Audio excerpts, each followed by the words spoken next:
Hello, I'm Frank McSheen with Square Peg Consulting at the Whiteboard. I'm a supply chain cash guide, and these are the components of the business-to-business supply chain as I see it. And there are opportunities to generate more cash in every part of this process. Let me show you what I mean.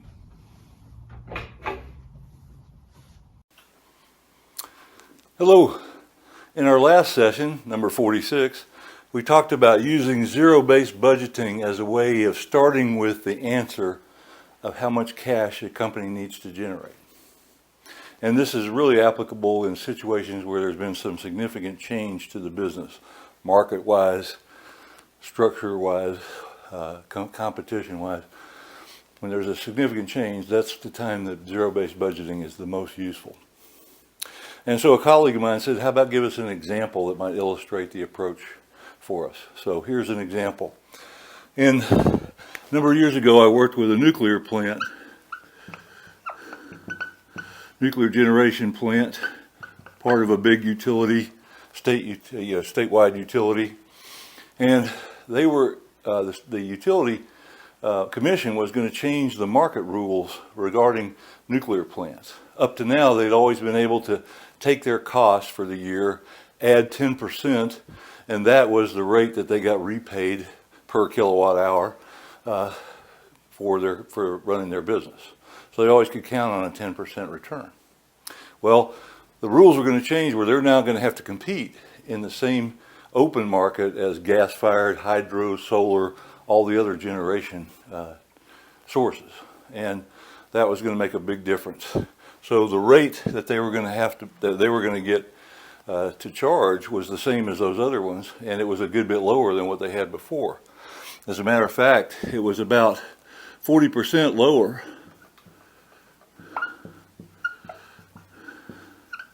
And so they were going to have to reduce their costs by 40%.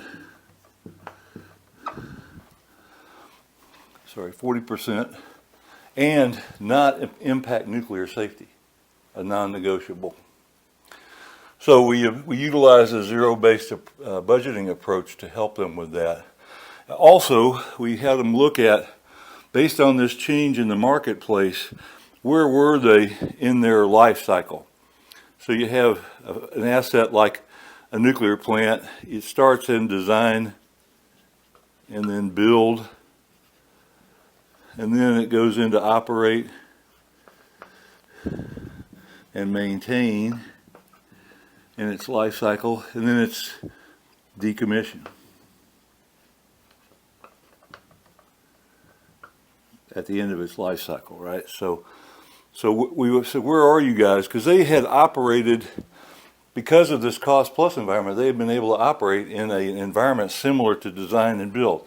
Anything new, an upgrade, new equipment, new technology, everything, they just went for it. And it added that to the cost, plus 10%, they got their return. Well, under this environment, that probably wasn't going to work. And it really, as we looked at the reality of it, is they had already moved past this design and build, and were now really in the operate and maintain for the rest of their licensed life. They would be in the operate and maintain, competing against these other sources. So we use this lens to determine what fits into a zero-based budget from here. So we have our 40% lower rate times the kilowatt hours. We know what the expected revenue is. Now we also know what the cost floor looks like. So we've got our two ends. So to get our 10% return, that was still the expectation. So the cost is going to be in between here and cannot exceed this space, right? Cannot exceed what will get us 10% return on this expected new rate revenue.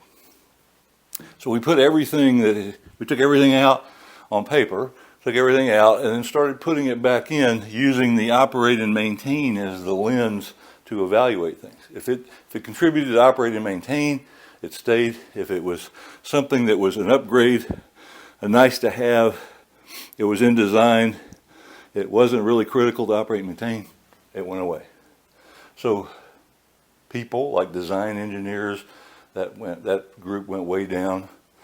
Operations we left pretty much alone because that's what they're going to be doing, is operating the plant and setting the priorities for maintenance. Then we looked at the maintenance practices to figure out what's the right size for the maintenance force to maintain, but not build and deal with new processes, new equipment, those kind of things. All the contracts went through that lens. All of the positions went through that lens, and we started to build back up from zero up to what they expect from the 10% return up to the expected revenue. And we were able to reduce the cost by the 40%, actually a little more than that. And amazingly enough, nuclear safety ratings went up because the focus was now solely on operate and maintain, which included all of the safety practices and procedures to maintain that plant safely. And the focus of everybody was on that same thing.